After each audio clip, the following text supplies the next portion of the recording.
ಕಾವೇರಿ ಜಲಾನಯ ಪ್ರದೇಶದಲ್ಲಿ ಈಗ ಮತ್ತೆ ಭಾರಿ ಮಳೆ ಆಗ್ತಾ ಇದೆ. ಕೊಡಗು ಜಿಲ್ಲೆಯ ಎಲ್ಲೆಡೆ ಕುಂಭದ್ರೋಣ ಮಳೆ ಆಗ್ತಾ ಇದೆ. ಬ್ರಹ್ಮಗಿರಿ ತಪ್ಪಲಿನಲ್ಲಿ ಸುರಿತಾ ಇರುವಂತಹ ಧಾರಾಕಾರ ಮಳೆ, ಕೊಡಗಿನಲ್ಲಿ ಈಗ ಧಾರಾಕಾರವಾಗಿ ಮಳೆ ಆಗ್ತಾ ಇದೆ. ಕಾವೇರಿ ಜಲಾನಯ ಪ್ರದೇಶದಲ್ಲಿ ಮತ್ತೆ ಭಾರಿ ಮಳೆ ಆಗ್ತಾ ಇದೆ. ಕೊಡಗು ಜಿಲ್ಲೆಯ ಎಲ್ಲೆಡೆ ಕುಂಭದ್ರೋಣ ಮಳೆ ಆಗ್ತಾ ಇರುವಂಥದ್ದು. ಅಂದ್ರೆ ಬ್ರಹ್ಮಗಿರಿ ತಪ್ಪಲಿನಲ್ಲಿ ಧಾರಾಕಾರವಾಗಿ ಮಳೆ ಸುರಿತಾ ಇದೆ.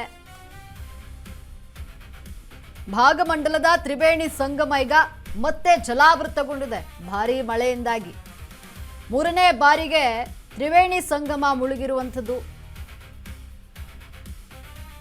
ವರುಣನ ಆರ್ಭಟಕ್ಕೆ ಉದ್ಯಾನವನ ಈಗ ನದಿಯಂತಾಗಿದೆ. ಅಲ್ಲಿ ಕೊಡಗಿನಲ್ಲಿ ಉಕ್ಕಿ ಹರಿತಾ ಇದೆ ಕಾವೇರಿ ಲಕ್ಷ್ಮಣ ತೀರ್ಥ ನದಿಗಳು. ಭಾರೀ ಮಳೆಯಿಂದಾಗಿ ತಲಕಾವೇರಿಯಲ್ಲಿ ಒಂದೇ ದಿನ 185 mm ಮಳೆಯಾಗಿದೆ.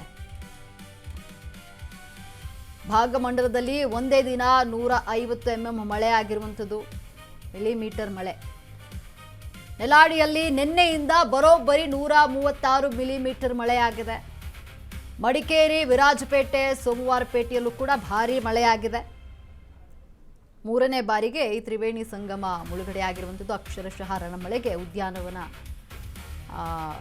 ನದಿಯಂತ ಆಗಿಬಿಟ್ಟಿದೆ. 3 ದಿನಗಳಿಂದ ಎಡೆಬಿಡದೆ ವರುಣ ಸುರಿತಾ ಇರುವಂಥದ್ದು ಕೊಡಗಿನಲ್ಲಿ.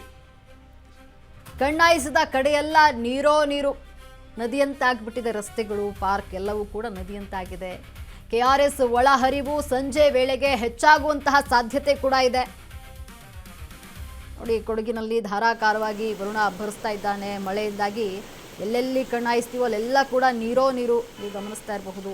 ವಿಪರೀತ ಮಳೆ ಆಗ್ತಾ ಇದೆ. ಭಾಗಮಂಡಲದ ತ್ರಿವೇಣಿ ಸಂಗಮದಲ್ಲಿ ಈಗ ಮತ್ತೆ ಜಲಾವೃತ ಆಗಿದೆ. ಉಕ್ಕಿ ಹರಿತಾ ಇರುವಂಥದ್ದು ಕಾವೇರಿ ಹಾಗೂ ಲಕ್ಷ್ಮಣ ತೀರ್ಥ ನದಿಗಳು.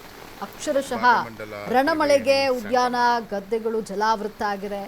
ವರುಣನ ಆರ್ಭಟಕ್ಕೆ ಉದ್ಯಾನವನ ನದಿಯಂತ ಆಗ್ಬಿಟ್ಟಿದೆ. ಇದು ಮೂರನೇ ಬಾರಿಗೆ ತ್ರಿವೇಣಿ ಸಂಗಮ ಏನಿದೆ ಅದು ಮುಳುಗಡೆಯಾಗಿರುವಂಥದ್ದು. ವರುಣನ ಆರ್ಭಟಕ್ಕೆ ಉದ್ಯಾನವನ ನದಿಯಂತಾಗಿದೆ. ಬ್ರಹ್ಮಗಿರಿ ತಪ್ಪಲಿನಲ್ಲಿ ಧಾರಾಕಾರವಾಗಿ ಮಳೆ ಸುರಿತಾ ಇದೆ. ಸೋಮವಾರಪೇಟೆ ಭಾಗದಲ್ಲಿ ನಿರಂತರವಾಗಿ 3 ದಿನಗಳಿಂದ ಮಳೆ ಆಗ್ತಾ ಇದೆ. ಎಡೆಬಿಡದೆ ಮಳೆ ಸುರಿತಾ ಇದೆ. ಹಾಗಾಗಿಯೇ ಮಡಿಕೇರಿ, ವಿರಾಜಪೇಟೆ ಭಾಗದಲ್ಲಿ ರಸ್ತೆಗಳು ನೀರೋಮಯ ಆಗಿದೆ. ಜೊತೆಗೆ ಉದ್ಯಾನವನ ಗದ್ದೆಗಳೆಲ್ಲವೂ ಜಲಾವೃತಗೊಂಡಿದೆ.